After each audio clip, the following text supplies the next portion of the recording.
한국을 확보한 쪽이 전쟁의 승기를 준다. 지금 미국과 이란이 전면 충돌했습니다.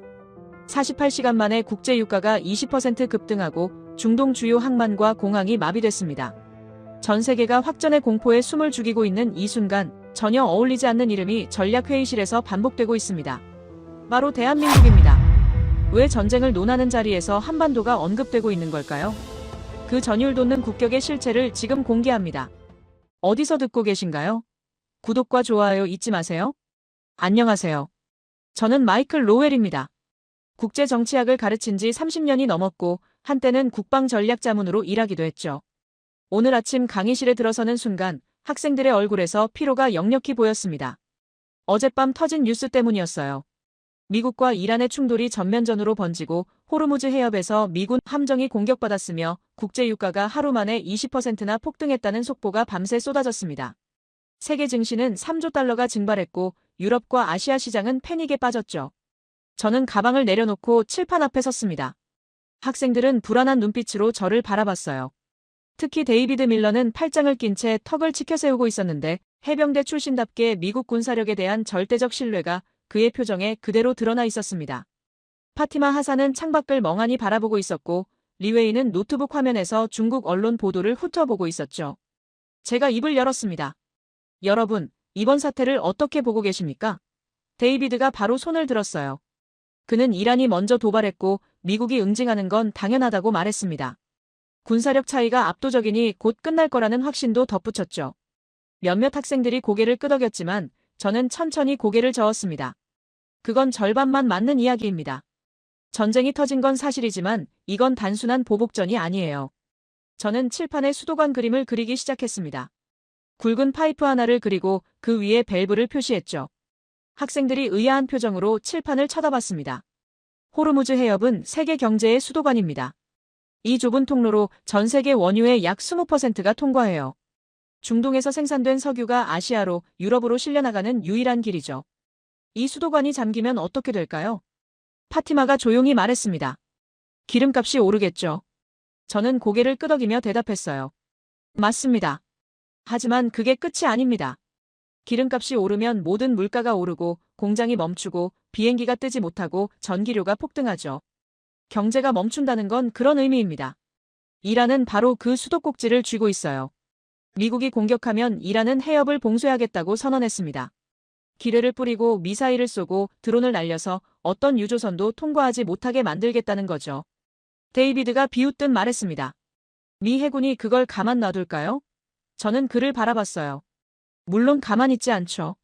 그래서 지금 항공모함 2척이 페르시아만에 배치됐고 전투기들이 출격 대기 중입니다.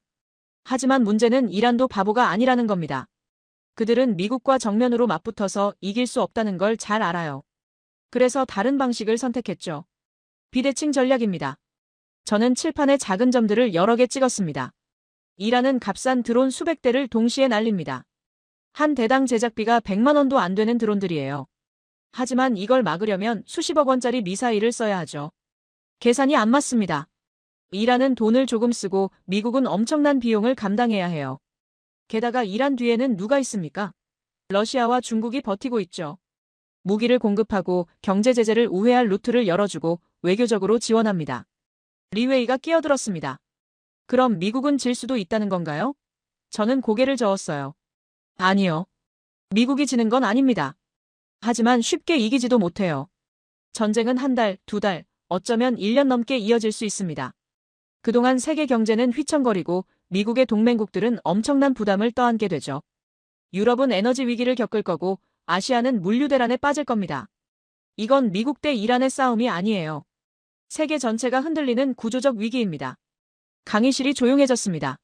학생들은 제 말을 곱씹고 있었죠. 저는 칠판의 수도관 그림을 다시 가리켰어요. 전쟁은 감정이 아니라 구조입니다. 누가 옳고 그른지를 따지기 전에 이 시스템이 어떻게 작동하는지를 이해해야 해요. 미국은 세계 최강의 군사력을 가졌지만 그 힘을 유지하려면 석유가 필요하고 동맹이 필요하고 안정된 공급망이 필요합니다. 이란은 약하지만 그 약점을 무기로 만드는 법을 알아요. 해협을 막고 시간을 끌고 상대가 지쳐 쓰러지기를 기다리죠. 데이비드가 못마땅한 표정으로 물었습니다. 그럼 교수님은 미국이 져야 한다고 생각하시는 겁니까? 저는 미소를 지었어요. 아니요. 저는 미국이 이길 거라고 믿습니다. 하지만 승리의 대가가 얼마나 클지, 그리고 그 승리를 누가 함께 만들어내는지를 이해해야 한다는 겁니다. 전쟁은 혼자 치르는 게 아니에요. 앞에서 총을 쏘는 사람만큼 뒤에서 총알을 공급하는 사람도 중요하죠. 종이 울렸습니다.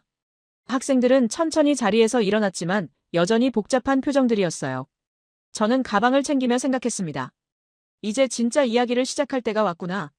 다음 시간에는 그들에게 보여줄 자료가 있었죠. 국방부 전략 보고서 한 페이지였는데 거기엔 학생들이 전혀 예상하지 못한 나라 이름이 적혀 있었습니다.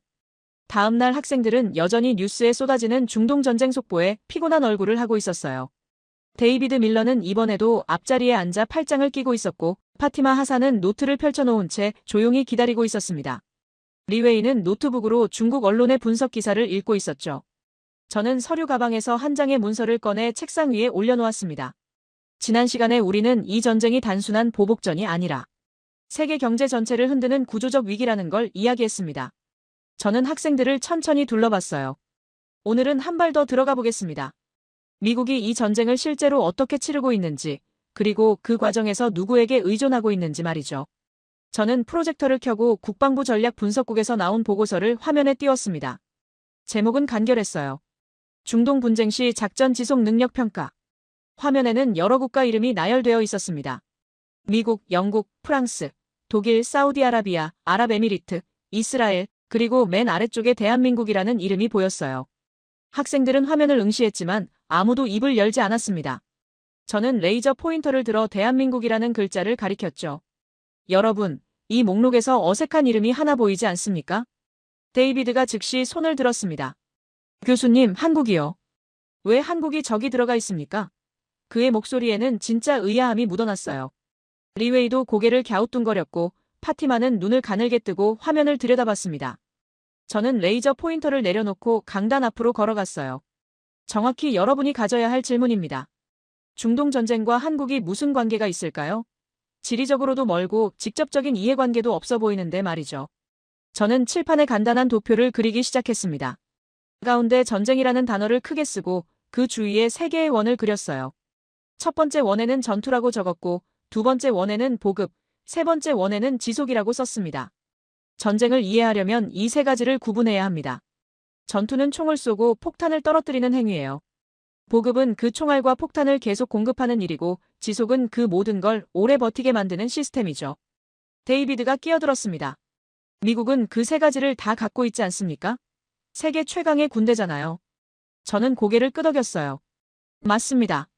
미국은 전투 능력에서는 압도적이죠. 하지만 보급과 지속은 다른 문제입니다. 특히 중동처럼 본토에서 수천 킬로미터 떨어진 곳에서 싸울 때는 더욱 그렇죠. 저는 화면을 넘겨 다음 슬라이드를 보여줬습니다. 거기에는 미군이 중동에서 작전을 수행하기 위해 필요한 항목들이 나열되어 있었어요. 안정적인 기지방어 체계, 끊이지 않는 연료 공급, 원활한 물자, 수송, 실시간 정보 네트워크, 그리고 동맹국 협력. 학생들은 메모를 시작했습니다. 저는 첫 번째 항목을 가리켰어요. 미군 기지들은 중동 곳곳에 퍼져 있습니다. 카타르, 바레인, 쿠웨이트, 사우디아라비아, 아랍에미리트의 말이죠. 그런데 지난주에 이란이 뭘 했습니까? 드론 수십 대를 날려서 사우디 공군 기지 근처를 공격했어요. 다행히 요격했지만 만약 방어에 실패했다면 어땠을까요? 파티마가 조심스럽게 대답했습니다. 미군 기지가 피해를 입었겠죠. 저는 고개를 끄덕였어요. 맞습니다. 그리고 미국은 선택을 해야 합니다. 병력을 철수시키거나 아니면 더 많은 방어 자산을 투입하거나. 둘 다 엄청난 비용이 들죠. 그래서 현지 동맹국들이 자체 방어 능력을 갖추는 게 중요합니다. 미군이 공격에 집중할 수 있도록 방패 역할을 해주는 거예요. 리웨이가 손을 들었습니다. 그럼 사우디나 UAE 같은 나라들이 알아서 방어하면 되는 거 아닙니까? 저는 화면을 다시 넘겼어요. 새 슬라이드에는 중동 국가들의 방공 시스템 도입 현황이 나타났습니다. 사우디아라비아는 지난 3년간 방공망 구축에 300억 달러 이상을 투자했습니다. 최신 레이더, 요격 미사일, 지휘 통제 시스템을 대거 도입했죠. 그런데 이 시스템들이 어디서 만들어졌을까요? 저는 화면의 한 부분을 확대했습니다. 거기에는 공급 국가별 비중이 표시되어 있었어요. 미국이 가장 큰 비중을 차지했지만 그 다음으로 눈에 띄는 이름이 있었습니다. 대한민국. 학생들은 화면을 뚫어지게 쳐다봤어요. 데이비드는 미간을 찌푸렸고 리웨이는 고개를 갸우뚱거렸습니다. 파티마는 손으로 턱을 괴고 생각에 잠겼죠. 이게 무슨 뜻인지 아십니까? 사우디가 이란의 드론을 막아내는데 사용하는 레이더와 미사일 체계 중 상당수가 한국 기술로 만들어졌다는 겁니다. 저는 칠판으로 돌아가 도표를 추가로 그렸어요. 미군 기지를 중심에 놓고 그 주변에 동맹국 방어망을 동심원으로 표시했습니다. 첫 번째 방어선이 무너지면 미군이 직접 맞서야 합니다. 하지만 첫 번째 방어선이 튼튼하면 미군은 공격에만 집중할 수 있죠. 데이비드가 반박했습니다. 하지만 그건 결국 보조 장비 아닙니까? 핵심은 미국 무기 시스템이잖아요. 저는 천천히 고개를 저었어요. 전쟁에서는 주력과 보조를 나누는 게 의미가 없습니다. 모든 부품이 제대로 작동해야 시스템이 돌아가거든요. 레이더가 고장나면 미사일을 쏠 수 없고 지휘 체계가 마비되면 아무리 좋은 무기도 쓸모가 없어요. 이건 자동차와 같습니다. 엔진이 아무리 좋아도 타이어가 펑크나면 못 가는 거죠. 저는 보고서를 다시 들어올렸습니다. 국방부가 왜 이 보고서에 한국을 포함시켰을까요? 단순한 예의나 외교적 제스처가 아닙니다. 실제로 미국이 중동에서 작전을 지속하는데 한국의 기여가 필요하기 때문이에요. 방어체계뿐만 아니라 다른 영역에서도 마찬가지입니다. 에너지 운송, 전략 물자 조달, 정보 시스템까지 연결되어 있죠. 파티마가 물었습니다. 교수님, 그럼 한국이 없으면 미국이 전쟁을 못 치른다는 건가요? 저는 잠시 생각했습니다. 못 치른다기보다는 훨씬 더 어려워진다는 겁니다. 비용이 몇 배로 뛰고 시간이 더 오래 걸리고 위험이 커지죠. 전쟁은 가능하지만 효율성이 떨어집니다. 그리고 효율성이 떨어진다는 건 곧 국내 여론 악화로 이어지고 결국 정치적 압력이 생긴다는 뜻이에요. 리웨이가 여전히 납득하지 못한 표정으로 말했습니다. 중국도 똑같은 걸 만들 수 있습니다. 더 싸게 공급할 수도 있고요. 저는 미소를 지었어요. 이론적으로는 맞습니다. 하지만 전쟁 중에는 실험하지 않습니다. 검증된 공급망만 사용하죠. 새로운 공급자로 바꾸려면 테스트하고 통합하고 훈련하는데 최소 몇 년이 걸립니다. 전쟁은 그때까지 기다려주지 않아요. 강의실이 조용해졌습니다. 학생들은 각자의 생각에 잠긴 듯 했어요. 저는 화면을 끄고 보고서를 가방에 넣었습니다. 여러분, 전쟁은 앞에서 터지지만 오래 버티는 힘은 뒤에서 나옵니다. 미국이 세계 최강인 건 맞지만 그 힘을 유지하려면 수많은 동맹과 파트너가 필요해요. 한국은 그중 하나일 뿐이지만 빠지면 안 되는 하나입니다. 데이비드는 더 이상 반박하지 않았습니다. 저는 칠판을 지우며 속으로 생각했습니다. 이제 학생들은 조금씩 현실을 이해하기 시작했구나. 하지만 여전히 의문은 남아있을 겁니다. 구체적으로 어떤 방식으로 연결되는지, 왜 한국이어야 하는지 말이죠. 다음 시간에는 더 깊이 들어가야겠다고 다짐했습니다.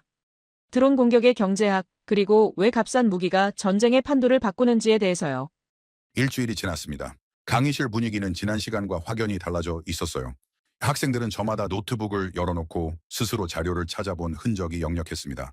데이비드 밀러는 여전히 앞자리에 앉아 있었지만 이번에는 팔짱을 끼지 않고 펜을 손에 쥐고 있었고, 리웨이는 태블릿에 중국 군사 전문지 기사를 띄워놓고 있었으며 파티마 하산은 이미 노트 2페이지를 빼곡히 채워놓은 상태였습니다. 저는 강단에 서서 학생들의 변화를 느꼈죠. 지난 시간의 보고서 속에서 한국이라는 이름을 봤을 때 여러분은 의아해했습니다. 저는 천천히 말문을 열었어요. 오늘은 그 의문에 대한 답을 구체적으로 찾아가 보겠습니다. 왜 한국이 그 자리에 있어야 하는지 숫자로 증명해드리죠. 저는 칠판에 간단한 수식을 적기 시작했습니다. 공격 비용 대 방어 비용이라고 큼직하게 썼어요. 학생들은 고개를 들어 칠판을 응시했습니다. 전쟁에서 가장 중요한 건 결국 계산입니다. 저는 분필을 내려놓고 학생들을 둘러봤어요.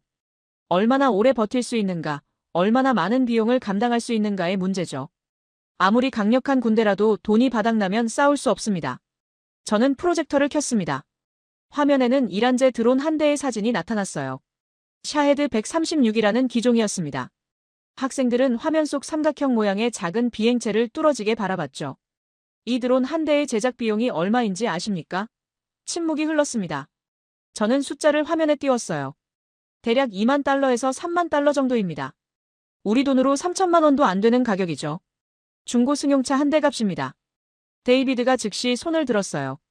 그렇게 싼 드론이 대체 뭘 할 수 있습니까? 그의 목소리에는 여전히 회의가 묻어났습니다. 저는 다음 슬라이드를 넘겼습니다.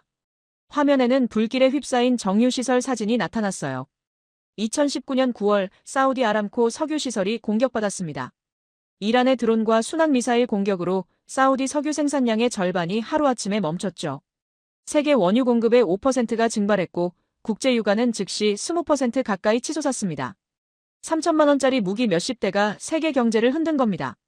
강의실이 조용해졌습니다. 파티마가 놀란 표정으로 물었어요. 사우디는 그걸 막지 못했습니까? 미국 무기로 무장한 나라 아닙니까? 저는 고개를 저었습니다. 당시 사우디의 방공망은 그런 공격에 대비가 안 되어 있었어요. 드론은 낮게 날아오고 천천히 움직이고 레이더에 잘 잡히지 않습니다. 전통적인 방공 시스템은 빠른 전투기나 탄도미사일을 막도록 설계됐거든요. 느린 드론대를 상대하는 건 전혀 다른 문제였죠. 마치 대포로 모기를 잡으려는 것과 비슷합니다. 저는 칠판으로 돌아가 계산식을 적기 시작했습니다. 드론 한 대를 격추하는 데 드는 비용이라고 쓰고 그 아래 숫자들을 나열했어요. 패트리어트 미사일 한 발은 약 300만 달러입니다. 우리 돈으로 40억 원이 넘어요. 3천만 원짜리 드론을 막는데 40억 원을 쓰는 겁니다. 리웨이가 즉시 반응했습니다. 그건 말이 안 됩니다. 경제적으로 지속 가능하지 않잖아요. 저는 손가락으로 리웨이를 가리키며 미소를 지었어요. 정확합니다. 그게 바로 이란의 전략이에요. 비대칭 전쟁이라고 부르죠. 상대가 감당할 수 없는 비용을 강요하는 겁니다. 저는 다시 칠판에 숫자를 적었습니다. 이란이 값싼 드론을 한 번에 50대 날려보낸다고 가정해봅시다. 총 비용은 얼마일까요? 학생들은 계산기를 두드리기 시작했어요. 데이비드가 먼저 대답했습니다. 약 15억 원입니다. 저는 고개를 끄덕이며 그 숫자를 칠판에 적었어요. 맞습니다. 이란은 15억 원으로 50대를 날립니다. 그럼 미국과 동맹국이 이걸 패트리어트 미사일로 막으려면 얼마가 필요할까요? 파티마가 조용히 말했어요. 2천억 원이 넘겠네요. 저는 그 숫자도 칠판에 적었습니다. 15억 대 2천억. 이게 비대칭 전쟁의 수학입니다. 그런데 이게 한 번으로 끝나지 않습니다. 저는 학생들을 천천히 둘러봤어요. 이란은 매주 드론을 생산할 수 있어요. 한 달이면 200대, 1년이면 2000대 이상입니다. 상대는 계속 싼 무기를 쏘고 우리는 계속 비싼 무기로 막아야 하죠. 이런 식으로는 미국도 오래 못 갑니다. 예산이 먼저 바닥나거든요. 리웨이가 끼어들었습니다. 그럼 미국은 질 수밖에 없다는 건가요? 저는 천천히 고개를 저었어요. 아니요. 해법이 있습니다. 싸게 막는 방법을 찾으면 되죠. 저는 화면을 넘겨 새로운 슬라이드를 보여줬습니다. 레이저 무기, 전자전 시스템, 소형 요격 미사일 사진들이 나타났어요. 이런 시스템들은 드론 한 대를 격추하는 데 드는 비용을 몇십만 원 수준으로 낮출 수 있습니다. 레이저 무기는 전기만 있으면 되니까 한 발에 1,000원도 안 들죠. 게임의 규칙이 바뀌는 겁니다. 데이비드가 손을 들었습니다. 그런 기술은 미국이 갖고 있지 않습니까? 저는 다음 슬라이드를 띄웠어요. 화면에는 대드론 방어 시스템 개발 국가 목록이 나타났습니다. 미국, 이스라엘, 독일, 영국, 그리고 대한민국. 데이비드의 표정이 굳었습니다. 또 한국이네요. 그가 중얼거렸어요. 저는 고개를 끄덕였죠. 우연이 아닙니다. 한국은 북한의 드론 위협에 수십 년간 노출되어 왔습니다. 저는 설명을 이어갔어요. 그 경험이 기술 개발로 이어진 겁니다. 실전 데이터가 쌓였고 실패를 거듭하며 개선했죠. 중동 국가들이 원하는 건 실험실에서 갓 나온 시제품이 아닙니다. 당장 내일 전쟁이 터져도 작동할 수 있는 검증된 시스템이에요. 리웨이가 반박했습니다. 중국도 대드론 기술을 개발하고 있습니다. 더 싸게 만들 수도 있고요. 저는 리웨이를 바라봤습니다. 기술을 만드는 것과 실전에서 검증하는 건 다릅니다. 전쟁터에서는 실험하지 않아요. 목숨이 걸린 문제니까요. 사우디와 UAE는 이미 테스트가 끝난 시스템을 원합니다. 그래서 한국과 이스라엘 기술을 선택하는 거죠. 저는 화면에 실제 계약 사례를 띄웠습니다. 사우디가 최근 도입한 대드론 레이더 시스템 목록이었어요. 그중 상당수가 한국 기술 기반이었습니다. 파티마가 조심스럽게 물었습니다. 그럼 이 시스템들이 실제로 효과가 있습니까? 저는 최근 뉴스 영상을 재생했어요. 밤하늘에서 드론들이 하나씩 격추되는 장면이었습니다. 사우디 방공망이 이란의 드론 공격을 성공적으로 요격한 실제 영상이었죠. 학생들은 숨을 죽이고 화면을 지켜봤습니다. 이게 바로 효율적인 방어의 모습입니다. 비싼 미사일 대신 레이저와 소형 요격체로 막아낸 거예요. 저는 영상을 멈추고 칠판의 계산식을 다시 가리켰습니다. 100만 원짜리 공격을 10억 원짜리 방어로 막으면 오래 못 갑니다. 그래서 효율적 방패가 필요한 겁니다. 그 방패를 만드는데 한국이 기여하고 있어요. 이건 단순히 무기를 파는 게 아닙니다. 미국의 전쟁 수행 능력을 유지시켜주는 핵심 구조의 일부인 거죠. 데이비드는 더 이상 반박하지 않았고 파티마는 복잡한 표정으로 손으로 턱을 괴고 생각에 잠겼습니다. 저는 분필을 내려놓으며 마지막 말을 덧붙였죠. 여러분, 전쟁은 감정이 아니라 숫자입니다. 누가 더 효율적으로 싸우느냐가 승패를 가르죠. 저는 강단을 정리하며 속으로 생각했습니다. 이제 학생들은 전쟁을 구조로 이해하기 시작했구나. 숫자가 그들의 인식을 바꾸고 있었죠. 하지만 아직 퍼즐 조각이 더 남아 있었습니다. 방어만으로는 전쟁을 이길 수 없으니까요. 우리는 방어의 경제학을 배웠습니다. 저는 천천히 말문을 열었어요. 효율적으로 막아내는 것이 얼마나 중요한지 숫자로 확인했죠. 하지만 아무리 완벽한 방패를 만들어도 칼이 없으면 전쟁을 이길 수 없습니다. 지금부터 그 칼을 움직이는 연료 이야기를 해보겠습니다. 저는 프로젝터를 켰어요. 화면에는 호르무즈 해협의 위성사진이 나타났습니다. 여러분, 이 좁은 물길을 기억하십니까? 저는 레이저 포인터로 해협을 가리켰습니다. 첫 시간에 이곳이 세계 경제의 수도관이라고 말했죠. 그런데 전쟁에서 이 해협의 의미는 조금 다릅니다. 이곳은 단순히 석유가 지나가는 길이 아니에요. 미군이 싸우는데 필요한 피가 흐르는 혈관입니다. 학생들은 화면을 응시했어요. 저는 다음 슬라이드를 넘겼습니다. 화면에는 미 해군 항공모함의 사진이 나타났습니다. 항공모함 한 척이 하루에 소비하는 연료가 얼마인지 아십니까? 침묵이 흘렀어요. 저는 숫자를 띄웠습니다. 약 40만 리터입니다. 하루에 말이죠. 여기에 전투기들이 출격하면 등유가 추가로 필요하고 호위함들도 연료를 먹고 보급선들도 움직여야 합니다. 페르시아만에 배치된 미 해군 전체가 한 달에 소비하는 연료는 천문학적이에요. 데이비드가 손을 들었습니다. 미국은 자체 석유 생산국 아닙니까? 셰일 혁명으로 에너지 독립을 이뤘다고 들었는데요. 저는 고개를 끄덕였어요. 맞습니다. 미국 본토는 에너지 순수출국이 됐죠. 하지만 중동에 배치된 군대는 어떻게 합니까? 미국에서 유조선으로 연료를 실어와야 할까요? 태평양을 건너 인도양을 지나 페르시아만까지. 그건 시간도 오래 걸리고 비용도 엄청나게 듭니다. 저는 화면에 지도를 띄웠습니다. 미국에서 중동까지의 해상 운송 경로가 붉은 선으로 표시되어 있었어요. 반면 중동 산유국에서 미군 기지까지는 아주 짧은 녹색 선이었습니다. 거리의 차이가 명확했죠. 그래서 미군은 현지에서 연료를 조달합니다. 사우디, UAE, 쿠웨이트에서 직접 공급받는 거예요. 빠르고 싸고 효율적이니까요. 파티마가 끼어들었습니다. 그럼 그 나라들이 공급을 중단하면 어떻게 됩니까? 저는 잠시 멈췄다가 대답했어요. 전쟁이 멈춥니다. 연료 없는 전투기는 날 수 없고 연료 없는 군함은 떠다니는 철덩어리일 뿐이니까요. 그래서 에너지 공급망의 안정성이 중요한 겁니다. 이란이 호르무즈 해협을 봉쇄하겠다고 위협하는 이유도 바로 이겁니다. 물리적으로 미군을 공격하는 것보다 연료 공급을 차단하는 게 더 효과적이거든요. 리웨이가 노트북을 보며 말했습니다. 교수님, 그럼 육로로 운송하면 되지 않습니까? 파이프라인도 있고요. 저는 고개를 저었어요. 파이프라인은 이미 이란 미사일의 사정권 안에 있습니다. 지난달에도 예멘 후티 반군이 사우디 송유관을 드론으로 공격했죠. 육로는 더 위험합니다. 테러 위협이 상존하고 호송에 막대한 병력이 필요해요. 결국 가장 안전한 건 바다입니다. 유조선으로 대량 운송하는 거죠. 저는 다음 슬라이드를 넘겼습니다. 화면에는 거대한 유조선 사진이 나타났어요. 특히 LNG 운반선이었습니다. 학생들은 배의 구형 탱크를 신기한 듯 바라봤죠. 액화천 연가스 운반선입니다. 저는 설명을 시작했어요. 중동 전쟁이 장기화되면 석유뿐만 아니라 천연가스 공급도 불안정해집니다. 유럽은 러시아 가스 의존도를 줄이려고 중동 LNG를 더 많이 수입하고 있고 아시아 국가들도 마찬가지죠. 데이비드가 물었습니다. LNG가 전쟁과 무슨 관계입니까? 저는 화면을 넘겨 발전소 사진을 보여줬어요. 전기입니다. 천연가스 발전소가 전기를 만들고 그 전기로 레이더가 돌아가고 미사일 시스템이 작동하고 기지의 모든 시설이 움직입니다. LNG 공급이 끊기면 방공망이 마비되는 거예요. 강의실이 조용해졌습니다. 학생들은 이제 에너지와 전쟁이 얼마나 깊게 연결되어 있는지 이해하기 시작한 듯 했어요. 문제는 이 LNG 운반선을 누가 만드느냐입니다. 저는 통계 자료를 화면에 띄웠습니다. 세계 LNG 운반선 건조 점유율 그래프였어요. 한국이 압도적인 비중을 차지하고 있었습니다. 약 70% 이상이었죠. 리웨이가 즉시 반응했습니다. 중국도 만들 수 있습니다. 조선 능력은 중국이 세계 1위 아닙니까? 저는 고개를 끄덕였어요. 양적으로는 맞습니다. 하지만 LNG 운반선은 다른 배와 차원이 다릅니다. 저는 LNG 운반선의 단면도를 보여줬습니다.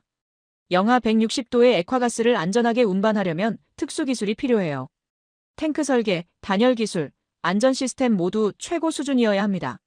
한번 사고가 나면 대폭발로 이어지거든요. 그래서 검증된 기술만 사용합니다. 한국 조선소들은 수십 년간 LNG선을 만들어 왔고 사고율이 거의 제로에 가까워요. 파티마가 조용히 말했습니다. 그래서 중동 국가들이 한국 배를 선택하는 거군요. 정확합니다. 저는 실제 계약 사례를 보여줬어요. 카타르가 최근 발주한 LNG 운반선 100척 프로젝트였습니다. 전량 한국 조선소에 맡겼죠. 사우디와 UAE도 마찬가지입니다. 이 배들이 중동의 가스를 실어 나르고 그 가스가 전기를 만들고 그 전기가 방공망을 돌리는 겁니다. 연결고리가 보이십니까? 데이비드는 아무 말도 하지 않았어요. 그는 자료를 뚫어지게 바라보고 있었습니다. 저는 칠판으로 돌아가 도표를 그리기 시작했습니다. 가운데에 전쟁이라고 쓰고 주변의 여러 요소들을 연결했어요. 드론 방어, LNG 운송, 발전, 방공망, 전투 지속. 모든 게 하나의 시스템으로 연결되어 있었습니다. 여러분, 전쟁은 총을 쏘는 것만이 아닙니다. 이 모든 시스템이 끊기지 않고 작동해야 전쟁을 계속할 수 있어요. 한 곳이라도 무너지면 전체가 흔들립니다. 리웨이가 마지못해 인정하듯 말했습니다. 그럼 한국 없이는 이 시스템이 돌아가기 어렵다는 건가요? 저는 천천히 대답했어요. 불가능하지는 않습니다. 하지만 훨씬 더 비싸지고 느려지고 위험해집니다. 대체 공급망을 구축하려면 최소 5년은 걸려요. 전쟁은 그때까지 기다려주지 않습니다. 그래서 지금 당장 작동하는 시스템이 중요한 겁니다. 파티마가 손을 들었습니다. 교수님, 그럼 한국은 이 전쟁에서 어떤 역할을 하는 겁니까? 전투에 참여하는 건 아니잖아요. 저는 미소를 지었어요. 총을 쏘지 않아도 전쟁을 지탱할 수 있습니다. 방패를 만들어주고 연료를 운반하고 시스템을 유지하는 것도 전쟁의 일부예요. 어쩌면 총 쏘는 것보다 더 중요할 수도 있죠.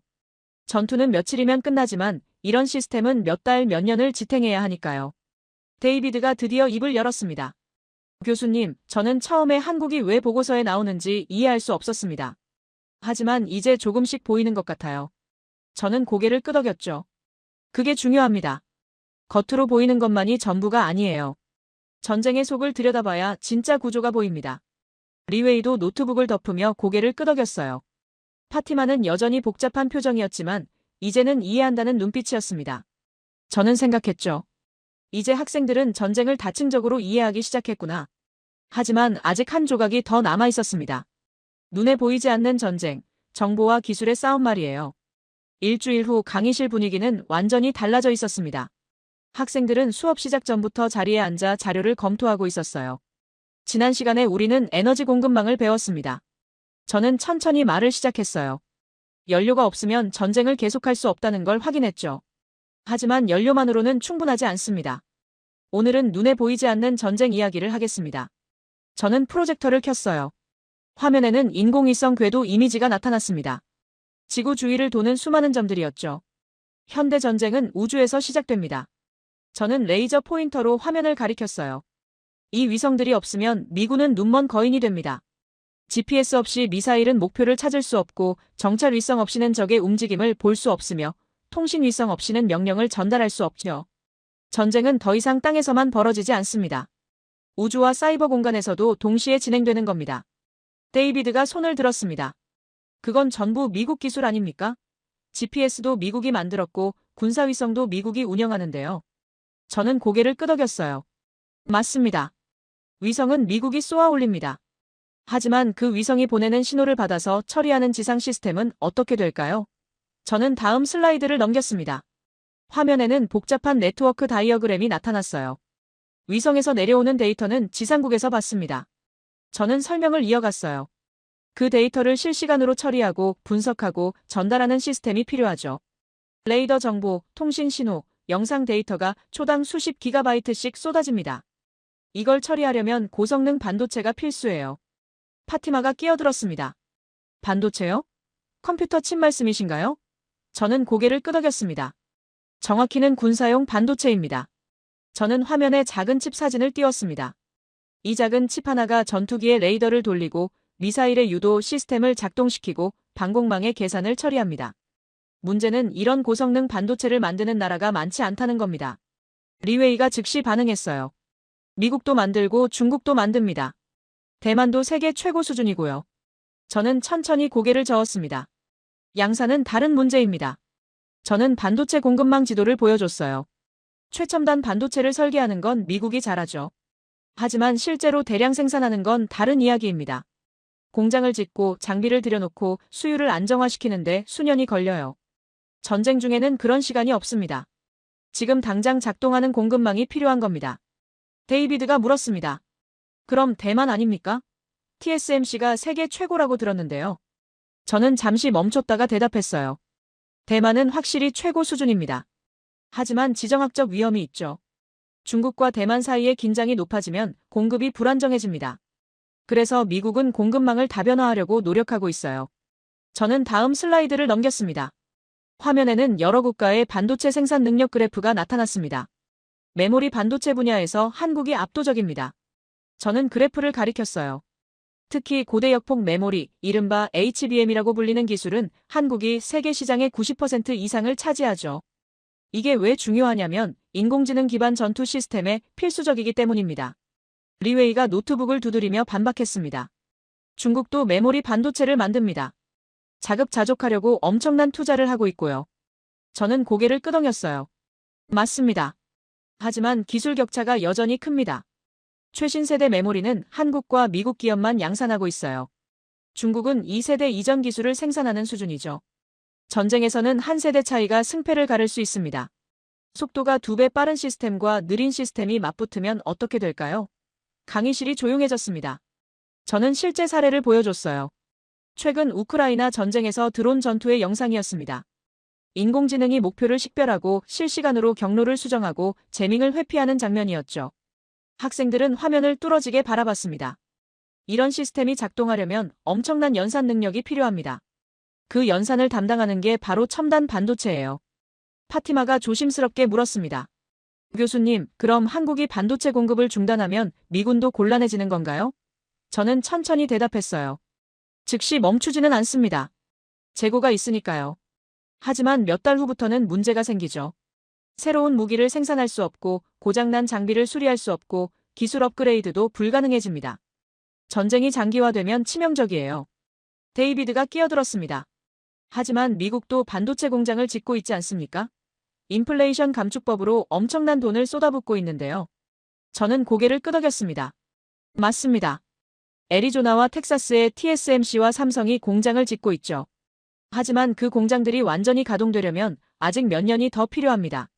그 사이에 전쟁이 터지면 기존 공급망에 의존할 수밖에 없어요. 저는 칠판으로 돌아가 도표를 그렸습니다. 위성, 데이터 처리, 반도체, 인공지능, 무기 시스템을 하나의 연결고리로 표시했어요. 전쟁의 신경망입니다. 한 곳이라도 끊어지면 전체 시스템이 마비돼요. 이란은 이걸 잘 알고 있습니다. 그래서 사이버 공격으로 시스템을 교란하려 하고 전자전으로 통신을 방해하려 하죠. 하지만 그걸 막아내려면 더 빠른 반도체, 더 정교한 소프트웨어가 필요합니다. 리웨이가 마지못해 인정하듯 말했습니다. 그럼 결국 기술 경쟁이네요. 누가 더 빠르게 발전하느냐의 싸움이고요. 저는 미소를 지었어요. 정확합니다. 그리고 그 경쟁에서 미국은 혼자가 아닙니다. 동맹국들의 기술력을 결합해서 우위를 유지하는 거죠. 한국의 메모리 반도체, 대만의 로직 칩, 일본의 소재 기술, 네덜란드의 장비 기술이 모두 연결되어 있습니다. 파티마가 손을 들었습니다. 교수님, 그럼 이건 단순히 전쟁 이야기가 아니라 기술 동맹 이야기네요. 저는 고개를 끄덕였어요. 바로 그겁니다. 21세기 전쟁은 기술 동맹 없이는 승리할 수 없어요. 아무리 강력한 군대라도 첨단 기술 공급망이 끊기면 시간이 지날수록 약해집니다. 데이비드는 더 이상 반박하지 않았습니다. 그는 진지하게 메모를 하고 있었어요. 저는 마지막 슬라이드를 띄웠습니다. 실제 국방부 보고서의 한 페이지였습니다. 전략기술 파트너 국가 목록이었어요. 거기에는 명확하게 대한민국이 핵심 파트너로 분류되어 있었습니다. 반도체, 통신장비, 레이더 시스템, 배터리 기술까지 다양한 분야에서 말이죠. 이게 우연일까요? 저는 학생들을 둘러봤습니다. 아니면 미국이 전략적으로 선택한 걸까요? 리웨이가 노트북을 덮으며 말했습니다. 전략적 선택이겠죠. 기술도 검증됐고 공급도 안정적이고 지정학적으로도 믿을 수 있으니까요. 저는 고개를 끄덕였어요. 바로 그겁니다. 전쟁은 신뢰할 수 있는 파트너와 함께 치릅니다. 기술을 공유하고 정보를 나누고 위기 때 서로 의지할 수 있는 관계 말이죠. 파티마가 갑자기 손을 번쩍 들었습니다. 교수님, 질문이 있습니다. 저는 고개를 끄덕였어요. 그런데 그 질문은 제 예상을 완전히 벗어난 것이었습니다. 만약 한국이 이 구조에서 빠진다면 어떻게 될까요? 강의실이 순간 정적에 휩싸였습니다. 데이비드와 리웨이가 동시에 파티마를 바라봤어요. 저는 프로젝터를 끄고 칠판 앞에 섰습니다. 아주 좋은 질문입니다. 저는 천천히 대답했어요. 지금까지 우리는 한국이 이 구조 안에 있다는 전제로 이야기했죠. 하지만 만약 그 전제가 무너진다면? 학생들은 숨을 죽이고 저를 바라봤습니다. 다음 시간에 그 질문에 답해보겠습니다. 오늘은 여기까지입니다. 학생들은 자리에서 일어났지만 복도로 나가면서도 계속 그 질문에 대해 토론하고 있었어요. 이틀 후였습니다. 저는 평소보다 일찍 강의실에 도착했어요. 여러분, 지난 시간 파티마가 던진 질문을 기억하십니까? 만약 한국이 이 구조에서 빠진다면 어떻게 될까? 학생들은 일제히 고개를 끄덕였어요. 저는 칠판에 큼직하게 한 단어를 썼습니다. 붕괴. 그리고 천천히 학생들을 둘러봤죠. 오늘은 그 시나리오를 함께 그려보겠습니다. 저는 프로젝터를 켰습니다. 화면에는 지난 몇 주 동안 다뤘던 모든 구조가 하나의 거대한 도표로 나타났어요. 방공 시스템, LNG 운반선, 반도체 공급망, 에너지 네트워크가 복잡하게 얽혀 있었습니다. 학생들은 숨을 죽이고 화면을 바라봤죠. 이 모든 연결고리에서 한국이라는 이름을 지워보겠습니다. 저는 레이저 포인터를 들었어요. 무슨 일이 벌어질까요? 첫 번째, 방공 시스템입니다. 저는 도표의 한 부분을 가리켰어요. 사우디와 UAE가 운영 중인 대드론 레이더 시스템의 상당수가 한국 기술 기반입니다. 이게 멈추면 어떻게 될까요? 데이비드가 즉시 대답했습니다. 미국 시스템으로 대체하면 됩니다.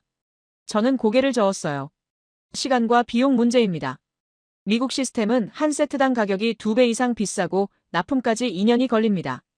저는 구체적인 숫자를 화면에 띄웠습니다. 사우디가 현재 운영 중인 방공 기지는 15개소입니다. 전부 미국 장비로 교체하려면 예산이 3배로 뛰고 완전 교체까지 최소 3년이 필요해요. 그 3년 동안 방어망에 구멍이 생깁니다. 이란은 그 구멍을 놓치지 않겠죠. 파티마가 손으로 입을 가렸습니다. 리웨이는 고개를 숙였어요. 두 번째, 에너지 운송입니다. 저는 다음 슬라이드로 넘어갔어요. 카타르가 발주한 LNG 운반선 100척 프로젝트를 기억하십니까? 이 배들이 없으면 중동에 천연가스를 실어 나를 수단이 사라집니다. 리웨이가 끼어들었습니다. 중국 조선소에 재발주하면 되지 않습니까? 저는 데이터를 보여줬어요. 중국은 LNG선 건조 경험이 한국의 10분의 1 수준입니다. 기술 이전과 검증에만 5년이 걸려요. 5년 동안은 어떻게 합니까? 제가 물었습니다. 유럽은 러시아 가스 의존도를 줄이려고 중동 LNG에 목을 매고 있습니다. 아시아도 마찬가지죠. 운반선이 부족하면 가스 가격이 폭등하고 전기료가 치솟고 공장들이 멈춥니다. 그러면 동맹국들의 경제가 흔들리고 정치적 압력이 생기고 미국에 대한 불만이 쌓입니다. 데이비드는 아무 말도 하지 못했어요. 세 번째, 반도체 공급망입니다. 저는 칠판으로 걸어가 새로운 도표를 그렸습니다. HBM 메모리 점유율 90%.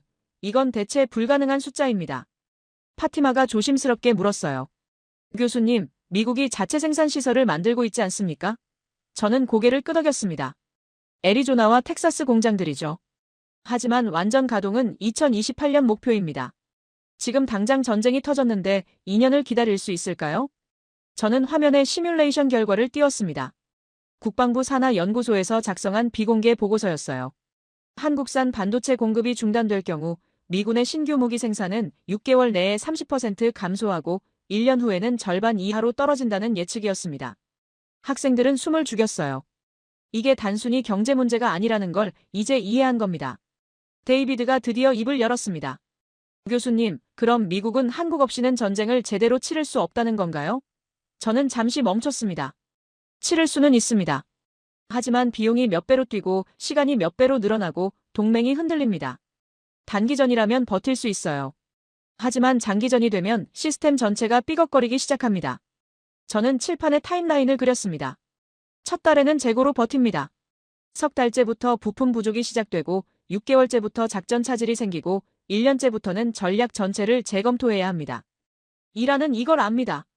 그래서 초반에 밀려도 버티기만 하면 된다고 계산하는 거예요. 시간이 지날수록 미국 쪽이 불리해지니까요.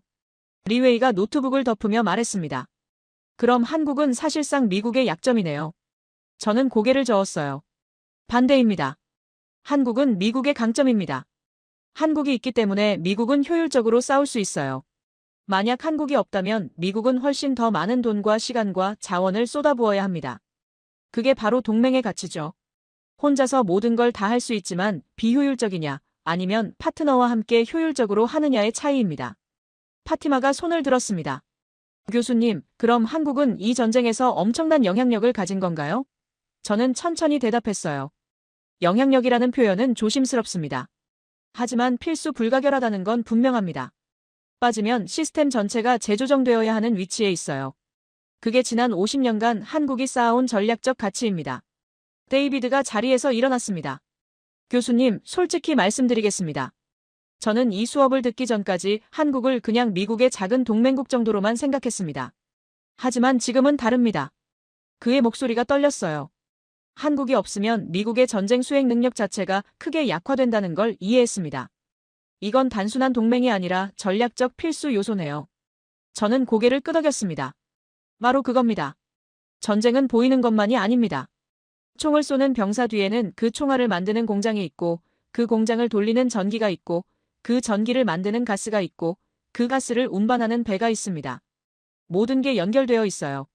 그 연결고리 어딘가에서 한국이 핵심 역할을 하고 있는 겁니다. 리웨이가 조용히 말했습니다. 저도 인정합니다. 중국이 제조업 강국이긴 하지만 검증된 기술과 안정적 공급망에서는 한국이 앞서는 분야가 많네요. 특히 전쟁처럼 실패가 용납되지 않는 상황에서는요. 파티마도 고개를 끄덕였어요. 그래서 미국이 한국을 전략적 파트너로 분류하는 거군요. 저는 마지막 슬라이드를 띄웠습니다. 실제 백악관 국가안보회의 문서의 한 페이지였어요. 인도-태평양 전략 핵심 동맹국 분류표였는데 한국이 최상위 티어에 명시되어 있었습니다. 이건 단순한 외교적 수사가 아닙니다. 실제 전쟁 계획에 반영되어 있는 전략적 판단이에요. 한국 없는 시나리오는 미 국방부가 가장 피하고 싶어하는 경우의 수 중 하나입니다. 데이비드가 자리에 앉으며 중얼거렸습니다. 제 자존심이 무너지는 기분입니다. 저는 미소를 지었어요. 자존심이 아니라 인식이 넓어지는 겁니다. 미국이 약해진 게 아니에요. 세상이 복잡해진 거죠. 아무리 강한 나라도 혼자서는 효율적으로 싸울 수 없는 시대가 됐습니다. 그게 21세기의 현실이에요. 강의실이 조용했습니다. 학생들은 각자의 노트를 들여다보고 있었어요. 저는 칠판의 도표를 천천히 지우기 시작했습니다. 분필 가루가 날리는 소리만 강의실에 울렸죠. 마지막 글자를 지우고 나서 저는 뒤돌아섰습니다. 며칠 뒤 마지막 수업 날이었어요. 저는 강의실 문을 열고 들어섰는데 놀라운 광경이 펼쳐졌습니다. 평소 수강생이 20명 남짓이었는데 오늘은 강의실이 가득 찼어요. 복도에까지 학생들이 서 있었습니다. 소문이 퍼진 모양이었죠. 데이비드 밀러는 맨 앞줄에 앉아 노트를 펼쳐놓고 있었고 리웨이는 친구들에게 뭔가를 설명하고 있었으며 파티마 하사는 다른 학과 학생들과 함께 자리를 지키고 있었습니다. 저는 강단에 섰습니다. 여러분, 오늘이 마지막 시간입니다. 저는 학생들을 천천히 둘러봤어요. 우리는 지난 몇 주 동안 전쟁의 겉모습이 아니라 속살을 들여다봤습니다. 방어체계, 에너지 공급망, 기술 동맹, 그리고 그 모든 것의 연결고리를 확인했죠. 오늘은 이 모든 걸 하나로 묶어보겠습니다. 저는 프로젝터를 켰어요. 화면에는 실시간 뉴스 피드가 나타났습니다. 바로 어제 일입니다. 저는 최신 기사를 가리켰어요. 사우디아라비아가 추가 방공 시스템 긴급 도입을 발표했습니다. 계약 상대는 한국 방산 업체였죠. 학생들이 웅성거렸습니다. 저는 다음 기사를 띄웠어요. 카타르가 LNG 운반선 추가 발주 계약을 체결했습니다. 역시 한국 조선소였습니다. 그리고 마지막 기사, 미국 국방부가 동맹국 반도체 공급망 강화 방안을 발표하면서 한국을 최우선 파트너로 명시했습니다. 이게 우연일까요? 저는 학생들에게 물었어요. 아니면 우리가 지난 몇 주 동안 배운 구조가 실제로 작동하고 있는 걸까요? 강의실이 조용해졌습니다. 데이비드가 손을 들었어요. 교수님, 이건 구조입니다. 필연입니다. 그의 목소리에는 확신이 담겨 있었죠. 전쟁이 터지면 미국은 검증된 파트너가 필요하고 한국은 그 자리에 있습니다. 저는 고개를 끄덕였습니다. 저는 칠판으로 걸어가 거대한 원을 그렸습니다. 가운데에 전쟁이라고 쓰고 주변에 여러 요소들을 배치했어요. 군사력, 경제력, 기술력, 동맹, 지속성. 그리고 각 요소마다 한국이 기여하는 부분을 표시했습니다. 학생들은 숨을 죽이고 칠판을 바라봤어요. 이게 바로 현대전쟁의 지도입니다. 어느 한 나라가 모든 걸 다 가질 수는 없어요. 미국도 예외가 아닙니다. 파티마가 손을 들었습니다. 교수님, 그럼 한국은 전쟁에 참여하지 않으면서도 전쟁에 영향을 미치는 건가요? 저는 잠시 생각했어요. 좋은 질문입니다. 한국은 직접 총을 쏘지 않습니다. 하지만 총을 쏠 수 있게 만드는 시스템을 제공하죠. 방패를 만들고 연료를 실어 나르고 정보를 처리하는 칩을 공급합니다. 이게 없으면 전쟁 자체가 불가능해지는 건 아니지만 훨씬 더 어렵고 비싸지고 위험해집니다. 리웨이가 끼어들었습니다. 교수님, 솔직히 말씀드리면 저는 처음에 이 수업을 듣고 중국이 더 중요하다고 주장하려 했습니다. 학생들이 웃음을 터뜨렸어요. 하지만 지금은 이해합니다. 전쟁에서는 양보다 질이, 가격보다 신뢰성이, 가능성보다 검증이 중요하다는 걸요. 한국은 그 모든 걸 갖췄습니다. 저는 미소를 지었죠. 바로 그겁니다. 전쟁은 실험실이 아닙니다. 저는 화면에 새로운 지도를 띄웠습니다. 세계 주요 분쟁 지역들이 붉은색으로 표시되어 있었어요. 중동, 동유럽, 인도-태평양. 그리고 각 지역에 연결된 공급망 네트워크가 선으로 그려져 있었습니다. 놀랍게도 상당수의 선이 한반도를 지나갔어요. 학생들은 화면을 뚫어지게 바라봤습니다. 이게 지정학입니다. 지리적 위치뿐만 아니라 기술적 위치, 경제적 위치까지 포함하는 거죠. 데이비드가 자리에서 일어났습니다. 교수님, 질문이 있습니다. 저는 고개를 끄덕였어요. 그렇다면 한국은 왜 이렇게 낮은 자세를 유지합니까? 이렇게 중요한 역할을 하면서도 목소리를 크게 내지 않는 이유가 뭡니까?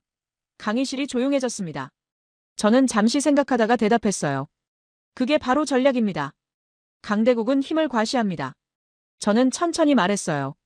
항공모함을 보내고 미사일을 발사하고 세계에 자신의 존재를 알리죠. 하지만 진짜 강국은 다르게 행동합니다.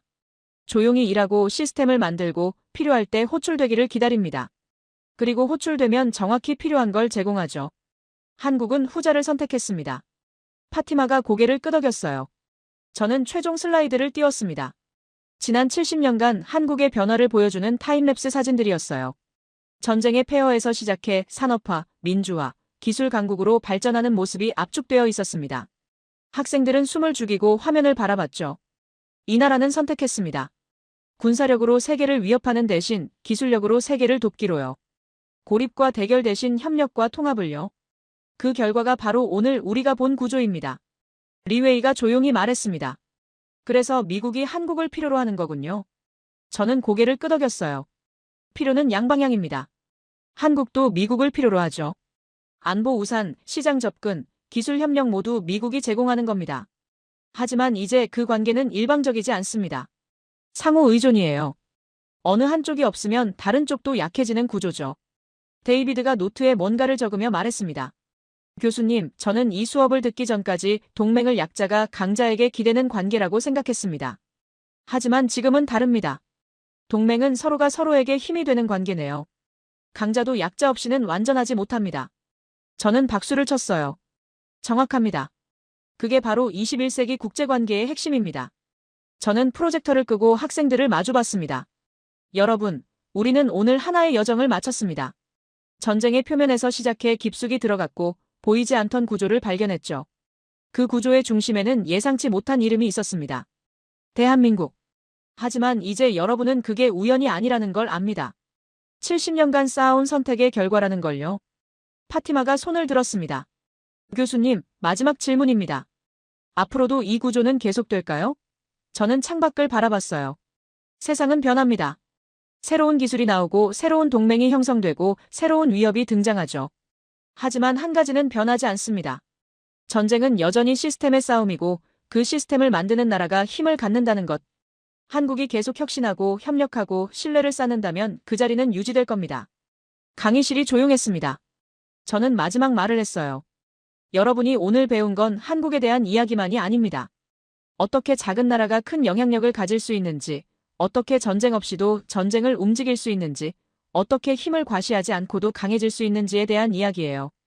그게 바로 전략입니다. 학생들이 박수를 치기 시작했습니다.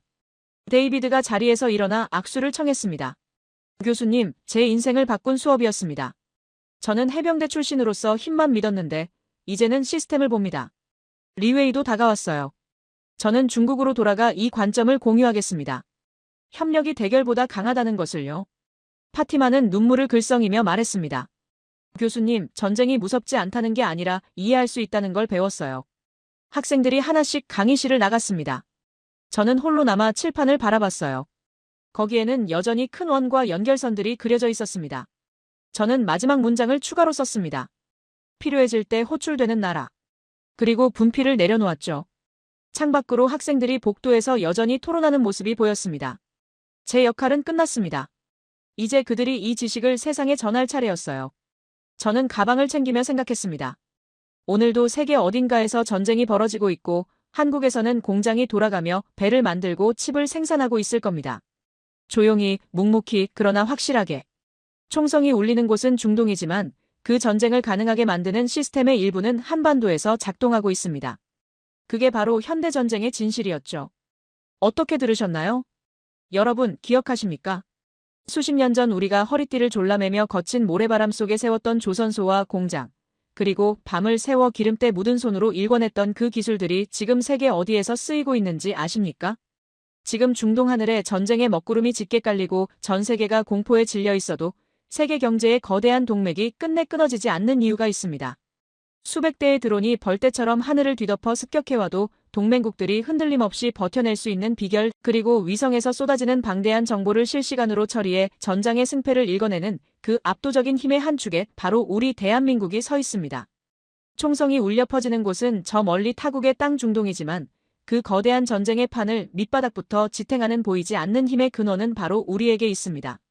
전쟁의 참혹한 폐허와 분단의 아픔, 그리고 지독한 가난을 오직 땀과 눈물로 딛고 일어선 나라가 이제는 세계가 절체절명의 위기에 처했을 때 가장 먼저 호출하는 구원의 이름이 되었습니다.